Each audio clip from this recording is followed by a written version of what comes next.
Langkah jadikan Kampung Baru Cina sebagai tapak warisan dunia UNESCO hanya akan iktiraf perjuangan komunis. Teo Ni Ching ingatkan pengguna supaya lebih berhati-hati skim penipuan guna AI. Presiden PAS utus warkah menjunjung kasih kepada Sultan Selangor. Samsuri Mokhtar minta penjelasan kerajaan isu tunggakan royalti minyak. Guan Eng gesa kerajaan jalankan reformasi institusi politik dan ekonomi. Penganalisis dakwa bersatu mungkin hilang 2 kerusi jika berlaku PRK.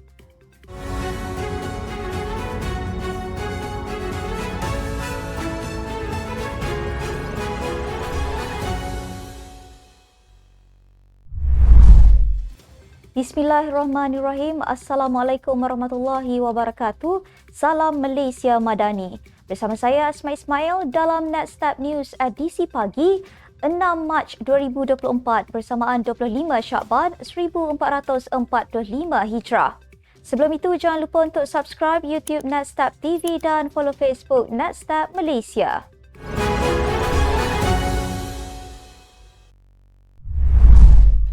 Kecoh di Dewan Rakyat semalam apabila ahli Parlimen PN memberitahu langkah menjadikan Kampung Baru Cina sebagai tapak warisan dunia UNESCO hanya akan mengiktiraf perjuangan komunis.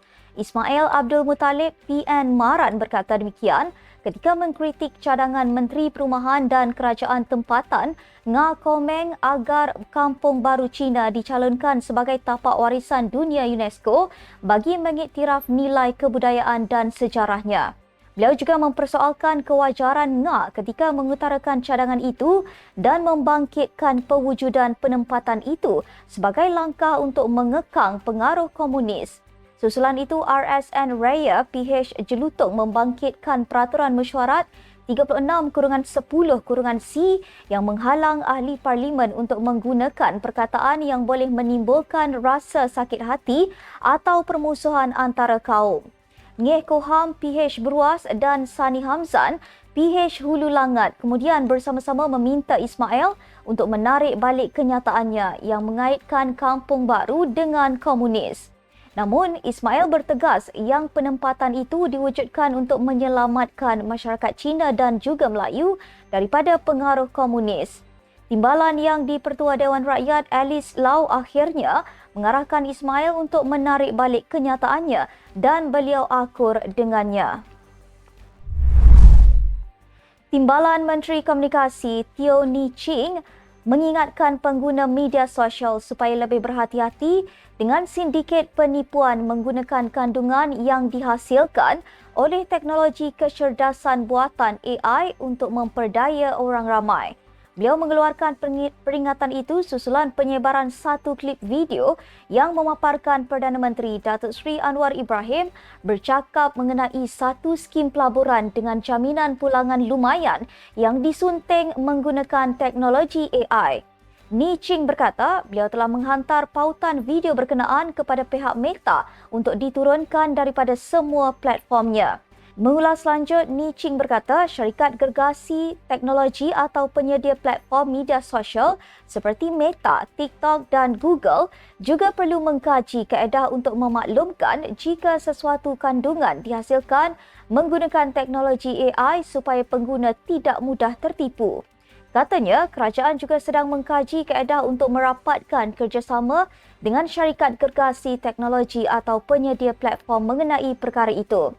Menurut Ni Ching, masyarakat sememangnya digalakkan untuk menggunakan teknologi baharu seperti AI, namun pada masa sama perlu berhati-hati atas risiko dan cabaran yang dibawa teknologi berkenaan.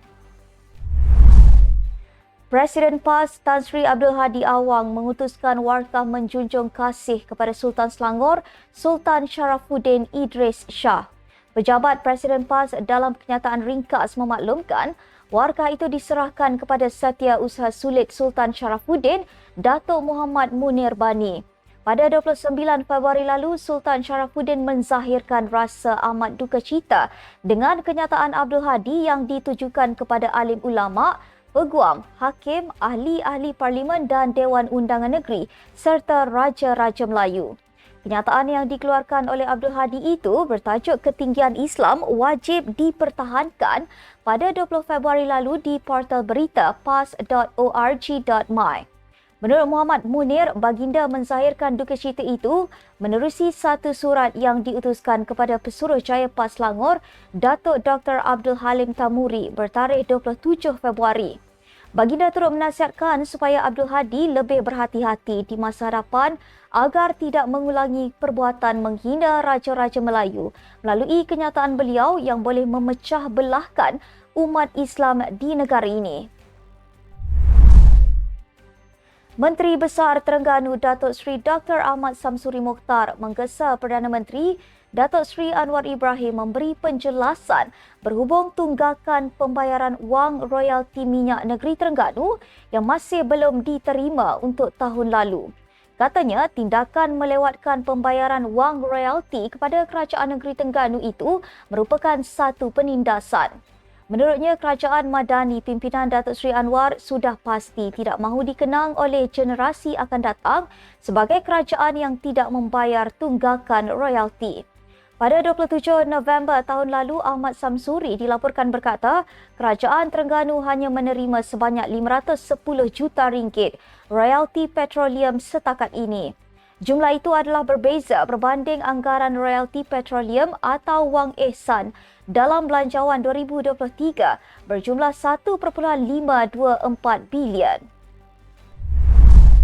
Lim Guan Eng menggesa kerajaan menjalankan reformasi institusi politik dan ekonomi untuk memberi keyakinan bahawa kerajaan serius terhadap produktiviti, daya saing, bakat sumber manusia dan teknologi bernilai tinggi. Beliau telah mencadangkan Kongres Reformasi Negara dalam ucapan menjunjung titah yang di-Pertuan Agong. Sementara itu, beliau turut menyatakan harapannya agar kadar cukai perniagaan dan perkhidmatan diteliti semula dan diperkenalkan setelah situasi ekonomi kembali pulih hujung tahun ini. Selain daripada SST di 8%, cukai baru, cukai barangan bernilai rendah untuk jualan dalam talian sebanyak 10%, dan cukai digital 8% dan cukai keuntungan modal sebanyak 10% telah diperkenalkan. Cukai barangan bernilai tinggi sebanyak 10% akan dikuatkuasakan pada 1 Mei.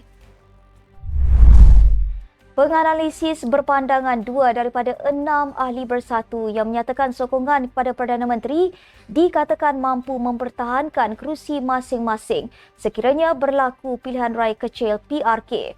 Menurut laporan sebuah portal, Fellow Majlis Profesor Datuk Dr. Janiri Amir berkata, Suhaili Abdul Rahman dan Datuk Syed Abu Hussein Hafiz Syed Abdul Fasal masing-masing berpeluang mempertahankan Labuan dan Bukit Gantang berdasarkan rekod sebelum ini apabila bertanding di bawah parti berbeza. Suhaili pernah menjadi ahli Parlimen Labuan dari 1999 sehingga 2008 di bawah tiket Barisan Nasional. Pada PRU 15, beliau kembali mewakili kawasan itu apabila menang di bawah lambang Perikatan Nasional PN. Syed Hussein pula menewaskan pemimpin PAS Idris Ahmad di Bukit Gantang pada PRU 14 di bawah tiket BN sebelum menyertai Bersatu dan menyumbang 1 daripada 73 kerusi BN pada PRU 15. Janiri percaya PN menang di Labuan dan Bukit Gantang pada PRU 15 kerana calonnya yang mengatasi populariti parti. Pandangan itu diberikan sekiranya ke-6 individu berkenaan perlu mengosongkan kerusi masing-masing rentetan pindaan Perlembagaan Bersatu pada Sabtu lalu yang menyatakan wakil rakyat yang menyokong pihak bertentangan dengan arahan atau pendirian parti akan terlucut keahlian secara automatik. Sekian untuk edisi pagi ini. Ikuti perkembangan semasa isu-isu panas politik Malaysia setiap hari hanya di Netstab News. Jangan lupa untuk follow Facebook Netstab Malaysia dan subscribe YouTube Netstab TV. Netstab Malaysia menjangkau informasi mengorak inspirasi. Saya Asma Ismail. Assalamualaikum dan salam sejahtera.